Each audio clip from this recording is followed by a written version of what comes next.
집안에서 귀신이 돌아다녔다. 어머니는 외동딸로 온갖 대접을 받고 자랐었다.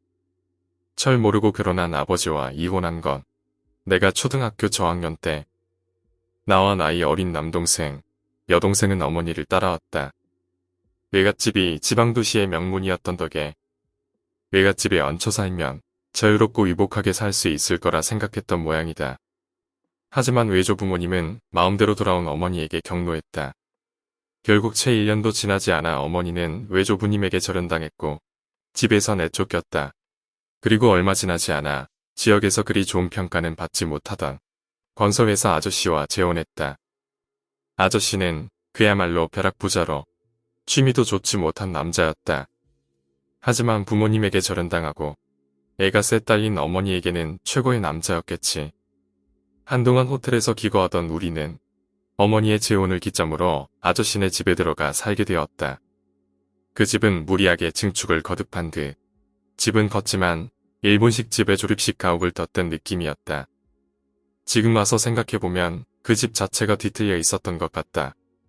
하지만 어린 나이라 아무것도 모르던 나와 동생들은 순진하게 집이 크다며 좋아했었다. 우리가 집에 들어오고 얼마 지나지 않아 아저씨네 아들이자 우리에겐 의무형이 되는 사람이 집을 나갔다. 형은 우리 남매에게는 상냥했기에 우리는 우리 때문에 형이 집을 떠나는 건가 싶어 무척 미안했다. 그 후에도 별 문제 없이 우리 가족은 그 집에서 살았다. 하지만 내가 중학교 3학년이던 해의 여름, 기묘한 일이 일어나기 시작했다. 가족끼리 거실에 앉아있으면 2층에서 이상한 소리가 들려오는 것이었다. 벽을 쾅쾅하며 두드리는 것 같은 소리가. 거실 바로 위에 있는 2층의 방은 안에 작업 도구들이 있으니 들어가면 안 된다. 라고 아저씨가 엄포를 놓았던 곳이었다. 문도 잠겨 있어 누가 들어갈 수 없었기에 처음에는 그저 안에 있는 짐이 떨어진 건가? 라고 생각할 뿐이었다. 아저씨도 쥐가 있는 것 같다고 말하고 말았기에 그냥 그러려니 했다. 하지만 점차 이상한 소리가 들려오는 빈도가 늘어났다. 그러다 마침내 아기 울음소리까지 들려오기 시작했다. 아저씨에게 물어봐도 아무런 대답을 해주지 않았고 어머니 역시 아무 말도 없었다. 결국 그 소리가 듣기 싫어서 우리 가족은 뿔뿔이 흩어져 자기 방에서 각자 식사를 가져다 먹게 되었다. 그 와중에도 나는 고등학교에 합격했고 중학교 마지막 봄방학을 맞았다. 방학이라 혼자 집에 남아있는데 갑자기 집을 나갔던 형이 돌아왔다. 가져갈 물건이 있어서 말야. 나는 형에게 반년 전부터 들려오던 이상한 소리에 관해 이야기했다. 형은 가만히 내 이야기를 들어주었다. 잠깐 기다려봐. 그리고는 거실 선반에서 처음 보는 열쇠를 꺼냈다. 누구한테도 말하면 안 돼. 그리고 형은 나를 데리고 2층에 들어가면 안 되는 방이 앞으로 갔다. 열쇠로 문을 열고 들어간다. 나는 분명 부적투성인 무서운 방일 거라 상상하고 있었다. 하지만 극히 평범한 일본식 방이었다. 다만 맹장지 너머 부적이 한 장씩 붙여져 있었고 불단 위에 인형이 엄청나게 올려져 있었다. 나는 형에게 누구 불단이야? 라고 물었다. 내 누나라는 것 같아. 태어나고 몇 달 지나지 않아 죽었대. 형의 이야기는 이랬다. 아저씨는 첫 아이였던 딸이 죽은 것에 낙심해 첫 부인을 무척 나무라고 괴롭혔다고 한다. 그로부터 2년 후 형이 태어났지만 딸을 원했던 아저씨는 더욱 부인을 못살게 굴었다는 것이다. 어떤 괴롭힘이었는지는 알 수 없지만 결국 부인은 그걸 견디지 못해 2층 방에서 나오지 않게 되었다고 한다. 집안일은 하지만 그 외의 시간에는 혼자 방에 가만히 들어앉아 있는 것이다. 하지만 그럼에도 아저씨의 폭력과 폭언은 더욱 돌을 더해갔다고 한다. 형은 아무도 자신에게 신경 쓰지 않는 사이 눈앞에서 아수라장을 펼치는 부모를 남의 일처럼 바라보고 있었다고 한다. 그런 상황이 한동안 이어졌지만 형이 초등학교 고학년이 된 해에 부인은 그 방에서 죽었다. 자살한 흔적도 없었고 단지 그 자리에 누워서 죽어 있었다고 형은 말했다. 경찰에 의하면 사인은 심근경색이었다. 그 이야기를 듣자 나 스스로도 오싹함을 느꼈다.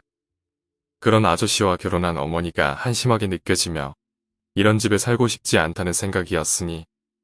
하지만 그보다 궁금한 것은 왜 아저씨가 이 집에 아직도 살고 있는지였다. 왜 아저씨는 그런데도 이 집에서 계속 사는 거요? 라고 묻자 형이 대답했다. 여기에서 멀어지면 어머니가 나온다더라. 귀신이 돼서 말야.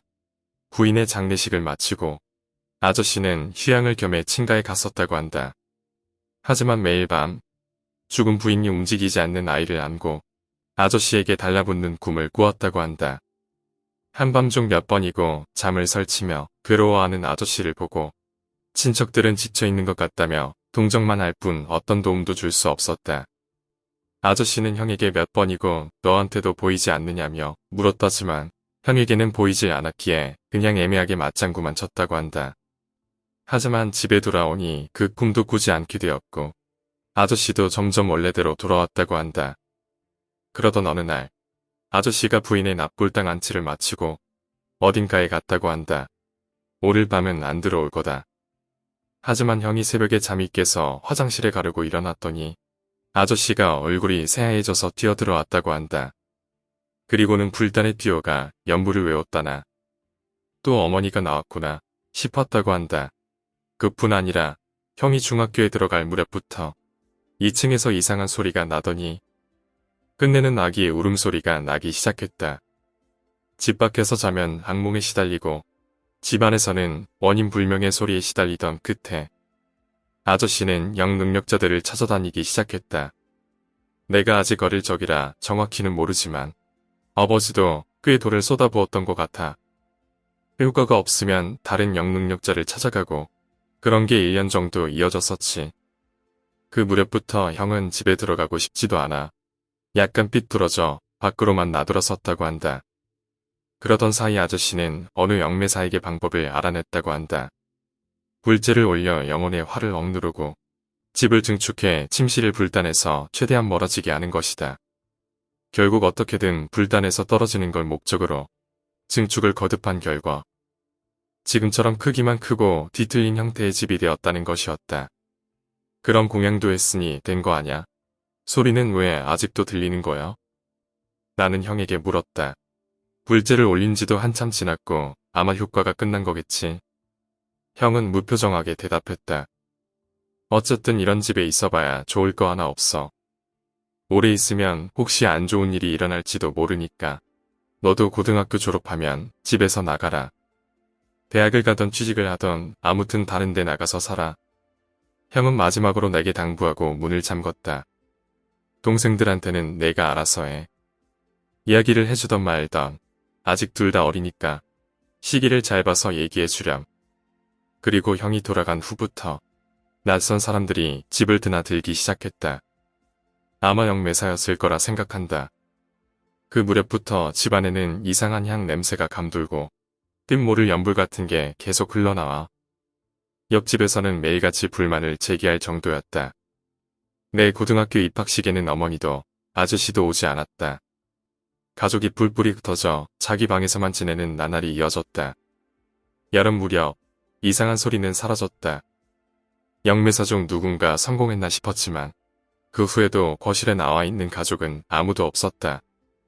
그 후 고등학교 3학년 때 도쿄에 있는 대학으로 진학하게 된 나는 신문사 장학생을 신청했다. 어머니와 아저씨랑은 인연을 끊고 싶었기 때문이었다.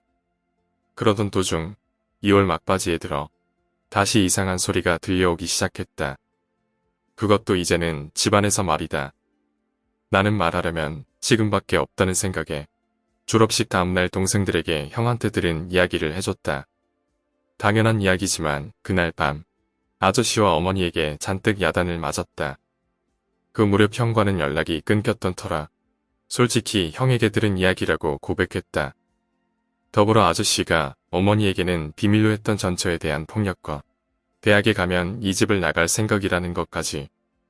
어머니는 전처가 가정폭력을 당했던 건 몰랐던지 무척 당황해했지만 어떻게든 나는 모든 이야기를 털어놓았다.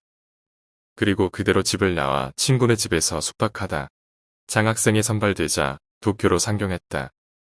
그 후 어머니는 외조부모님에게 사과하고 집으로 돌아갔다고 한다.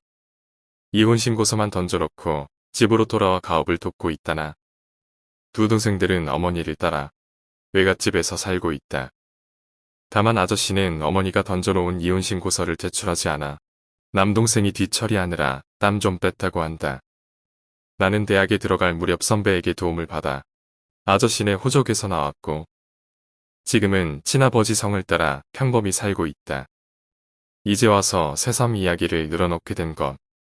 외할아버지가 얼마 전 돌아가셔서 장례식에 참석하러 갔다가 아저씨가 그 집 불단에서 자살했다는 소식을 듣게 되었다. 우리 가족은 그 집에서 도망갔으니 모르지만 과연 아저씨는 혼자 남겨진 후 그 집에서 어떻게 살고 있었던 걸까? 오늘 이야기는 여기까지입니다. 오늘 이야기가 재미있으셨다면 구독과 좋아요 부탁드립니다. 감사합니다.